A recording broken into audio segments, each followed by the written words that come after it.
Hi, I'm Dr. J. Varma, and welcome to Thermometer.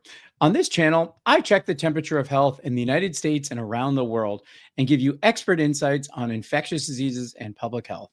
This is our weekly episode of Inside Outbreaks. And on these episodes, I review the latest outbreaks of infectious diseases, the outbreaks that you need to know about. And I do this with my friend and colleague, Dr. Jon Epstein, a veterinarian, virologist, and disease ecologist who, like me, has spent his career tracking dangerous infectious diseases across all corners of the earth. Thanks, Jon, for joining me today. Thanks for having me, Jay. How you doing? I'm doing well. August is supposed to be a month, I think, where people go on vacation right before school. And then it's supposed to be a slow news cycle. I think, in Washington, D.C., people empty out, but I feel like there's a lot going on still. There's always a lot going on if you look hard enough. That's our Yeah, job. exactly. So maybe we just need to stop looking.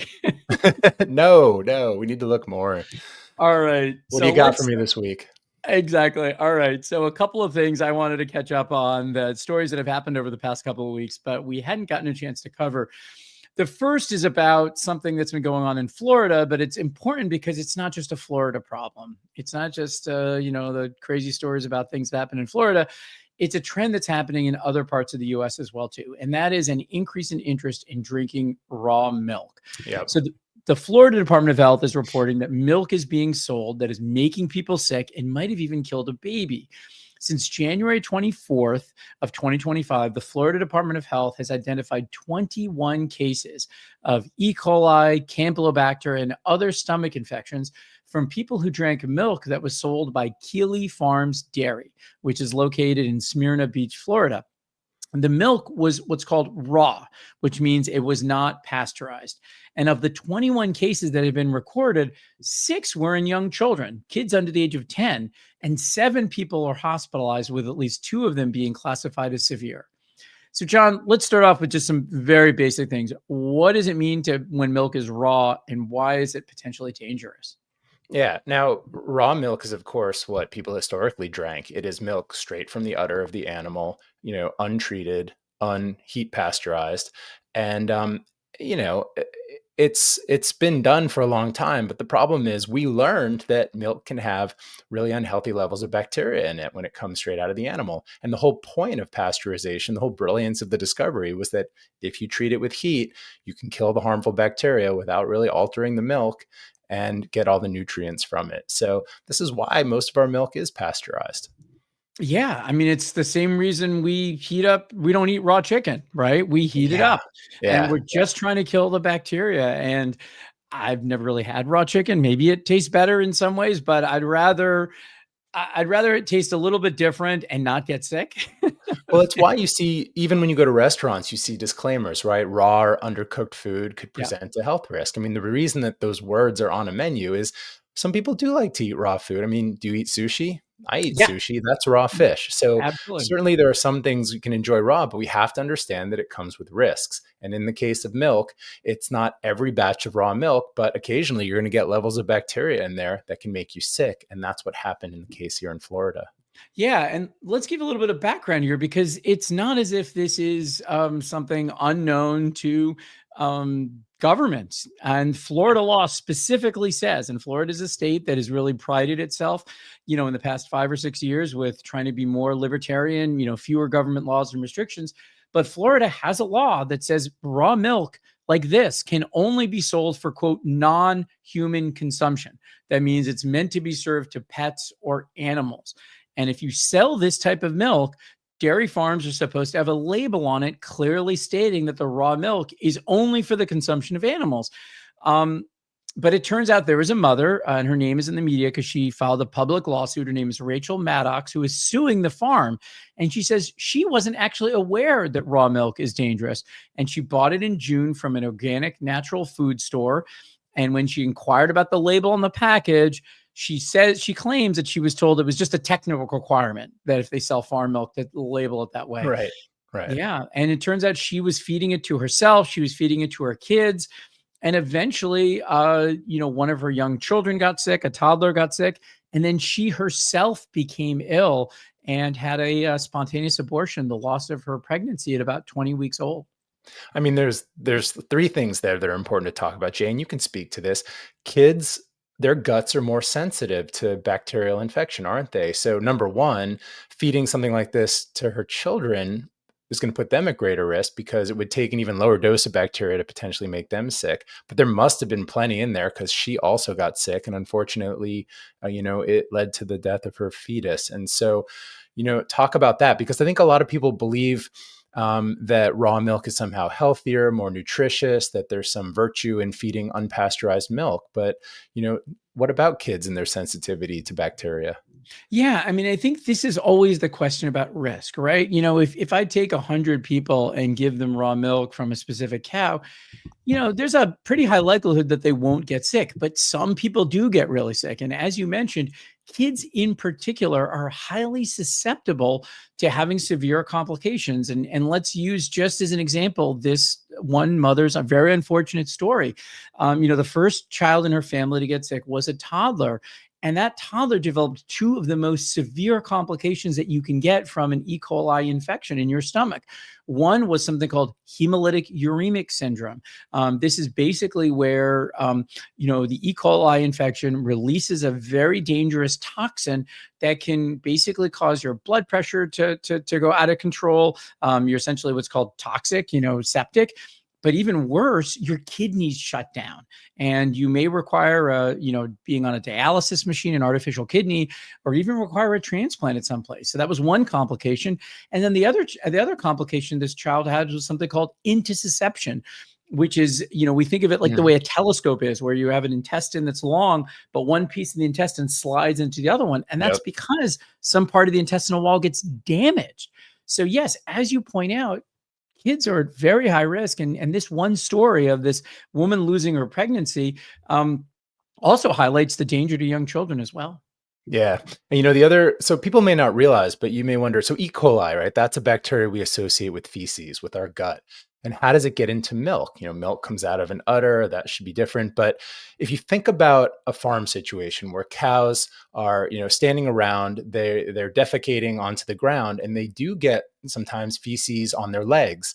And then cows will often scratch their udders, they'll reach up and scratch their sides with their hind legs. And if they brush their leg against their teats, against their udder, while there's feces on it, that could contaminate the outside of the udder with bacteria. And if the udders aren't cleaned really well before milking, you could imagine how you get E. coli in a batch of raw milk. And so that's another reason why it's so important, not only hygiene on the farm in the milking parlor, but it can happen. Cows get poop on their legs, and so it can get on their udders. And so if you're not pasteurizing milk and you happen to have a contaminated batch, that's going to expose you to E. coli. Yeah, and just so again, our readers who our watchers who are not as aware of microbiology, there are many different strains of E. coli, and so the one that I'm talking about that gave this child, almost certainly, I'm assuming they didn't report the bacteria, but intussusception, hemolytic uremic syndrome. There are just some strains of E. coli that what we call special serotypes that produce certain toxins Right. that can cause this, and that's just a risk you don't always want to take. But one of the things we're up against, John, and is despite Florida having a law, we're up against misinformation. And Florida is kind of a big epicenter for misinformation. The health alert that was put out, and we know that the Florida Surgeon General is one of these people that was specifically chosen for their sort of germ denial and COVID contrarianism. The health alerts actually has a line in it that says, and I'm going to quote here, consumers have reported benefits of raw milk consumption, Right. including better taste and protective effects for asthma and allergies. And then that same Florida Surgeon General, so that was in their official health release, then also posted on X that, quote, Floridians have the freedom to make informed health choices. And I support the decision to consume raw milk when sought for potential health benefits and protective factors. Yeah. I The reason they really say don't know what's potential. going on there.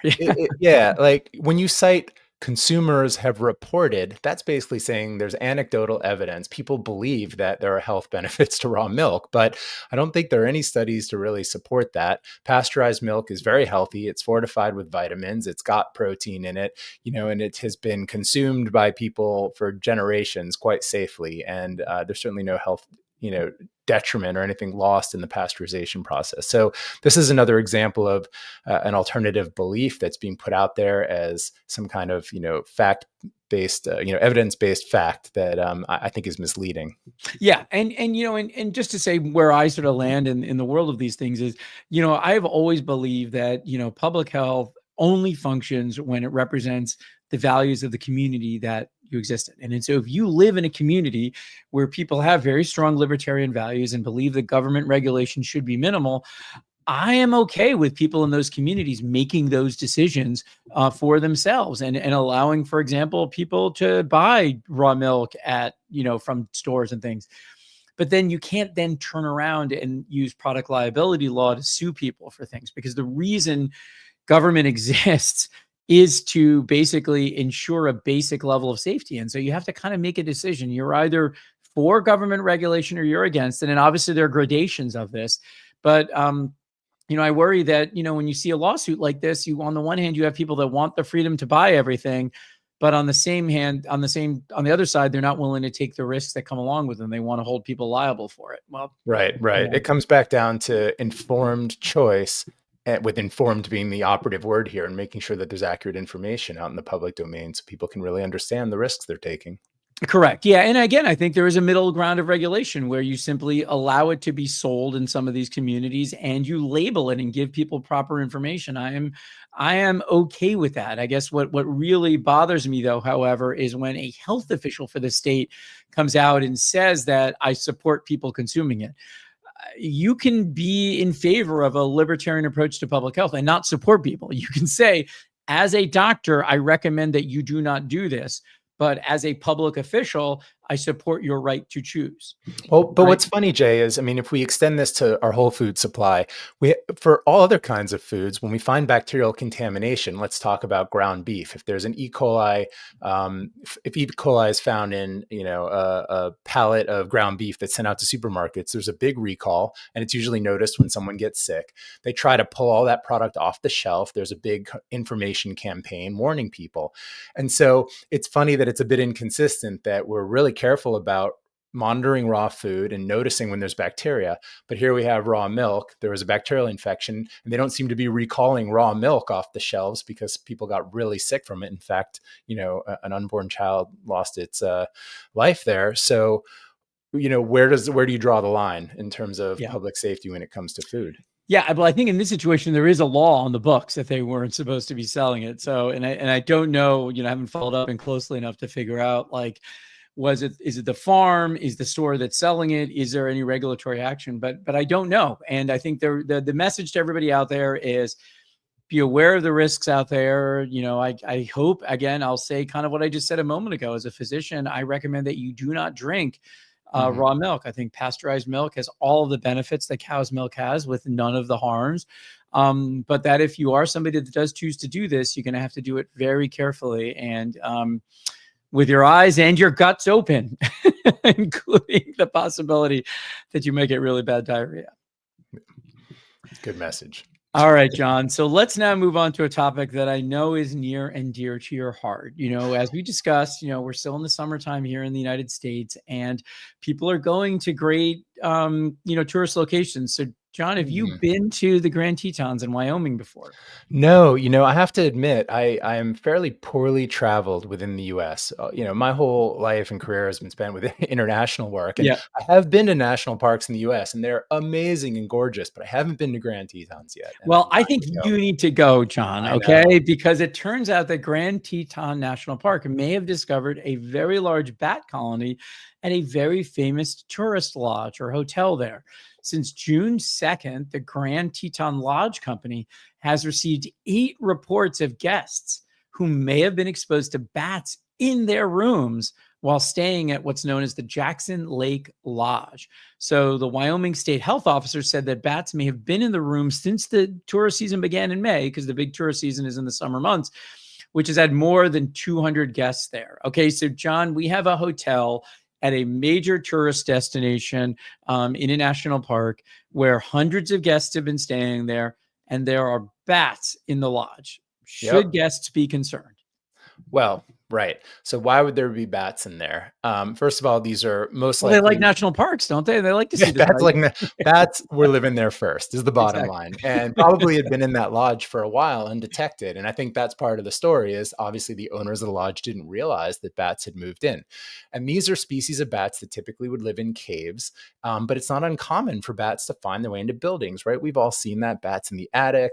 They get in through tiny, narrow little openings. These bats typically are very small animals, and they can squeeze down just like mice. They can squeeze into less than an inch of space, a tiny opening, and bats will take shelter inside buildings. It's a really safe place for them to live. And they're often out of sight. They're in crawl spaces, they're in attics, so they may never get noticed. So that's number one. And unfortunately, in this case with the hotel, guests come in and bats, which are active at night, may find their way accidentally getting lost and getting inside the interior of the building and wind up in some of these bedrooms. And so the concern here is this: bats are a natural reservoir, which means that they naturally carry rabies virus. Okay, this is something that's very well understood, and it's almost universal. Almost every species of bat that we have looked at have had some version of rabies virus, and because of that, they are a potential source of infection for people. And the truth is that studies have found that rabies is actually at very low incidence in bats, which means that just a small percentage of bats are infected at any given time. It might be 1 or 3%. But the problem is you can't always tell. And bats shed rabies in their saliva. And so, by the CDC and World Health Organization's definition, if you are bitten or scratched by a bat, that counts as an exposure. So, So what should you do then, John? So should these guests be concerned, and do you think that they should all get post-exposure prophylaxis, which is the rabies vaccine? yeah. So here's the other really tricky thing. Rabies is one of those rare diseases that is nearly 100% fatal, which means if you get infected and you don't do something to treat it, and by treat it, we really mean vaccinating yourself before the virus advances along your nervous system into your brain. And that's, I can explain that in a minute. But if you don't do anything, it's fatal nearly 100% of the time. There's been about one exception. So we take it very seriously. And the reason that people who wake up and see a bat in their room should be concerned is only that you may not know if you've been bitten or scratched. Bats are very tiny animals. I want to emphasize this. They wouldn't normally, they're not aggressive. They don't try to bite people. They don't try to scratch people. But in the course of flying around a room, trying to get out of the room, they may land on a sleeping person. They may accidentally scratch them with their claws as they're, moving through. And if the bat is rabid and is behaving erratically or abnormally, it may bite someone. And their teeth are so tiny, you may not feel it while you're sleeping. So the protocol is if somebody wakes up in a room and there's a bat flying around and they just don't know if they've been exposed, you, out of an abundance of caution, you send them to get post-exposure prophylaxis. Yeah. And so just so people understand, and I think we'll give a little bit of a primer here, that rabies is a virus that travels along the nerves, and that's how it Right. eventually gets into your brain. So the only good thing about it is that it takes a while for that virus That's to right. crawl up your nerves and get into your brain, something on the order of a few months, right? Generally. Um, It, yep. It's yeah. very slow moving, which is fortunate because it gives Yeah. us time to treat the exposure and what pre-exposure. What do you want to talk about pre-exposure or sorry, post-exposure prophylaxis and what that Yeah. looks like? So basically it consists of getting vaccinated, and there's also an immune globulin that can be administered as well too. And one of the challenges, of course, is not every emergency department always stocks these. And so you got Yeah. to make sure you get them and get them released to people as well. And essentially what you're trying to do is stimulate, either giving them passively through the immune globulin, or more importantly, the vaccination, stimulate an immune response so that you can control that virus before it gets to the brain where it causes its damage. Yeah. And this form of treatment is very effective about Yeah. 100% of the time. If you get to a hospital, following an exposure and get this immunoglobulin and get a vaccine, and it's a series of shots. So this is why everyone talks about Yeah. being like a Yeah. pincushion after getting exposed. So it's not pleasant, but it could potentially save your life. And so people who are guests in this lodge who reported, finding a bat in their room were sent to get post-exposure prophylaxis. And I think that's the right call because, God forbid you tell someone not to worry about it and they were exposed and they may not know for weeks, or as you said, even, a month or two later, but suddenly they start to develop neurologic symptoms. And at that point, the virus is in their brain and it's too late. Okay, so the message to people out there is if you were at a lodge, whether it's the Grand Tetons or anywhere else, or even in your home, and that you find a bat that's been flying around in your bedroom at night, it's important to get rabies prophylaxis. Yeah, and last thing I'll say is, in general, people should avoid handling bats. It should be somebody who's trained to do that, an animal control officer, or someone with wildlife experience wearing appropriate protection, gloves and a protection from getting scratched. So number one, avoid bats. If you find one in your room, open the windows, try to let it find its way out. Bats are susceptible to rabies. So this is a virus that actually does cause disease and death in bats, and it's also very slow moving. So when a bat starts to become infected with rabies virus, it displays erratic behavior, and that could mean active during the daytime. So if you see a bat active during the daytime, that should raise a red flag. Very unusual, and particularly avoid that. Bats become more aggressive when they're infected with rabies and are showing clinical signs. So those are the bats that may be more bitey or maybe more aggressive, another reason to avoid them. So because they can shed the virus without any clinical signs, that's why we say you can't tell if they're actually infected. But when they're in the later stage of infection, they do start to behave erratically, and that's when you really want to be concerned also. All right, Jon, you don't have to convince me to avoid bats. You know that.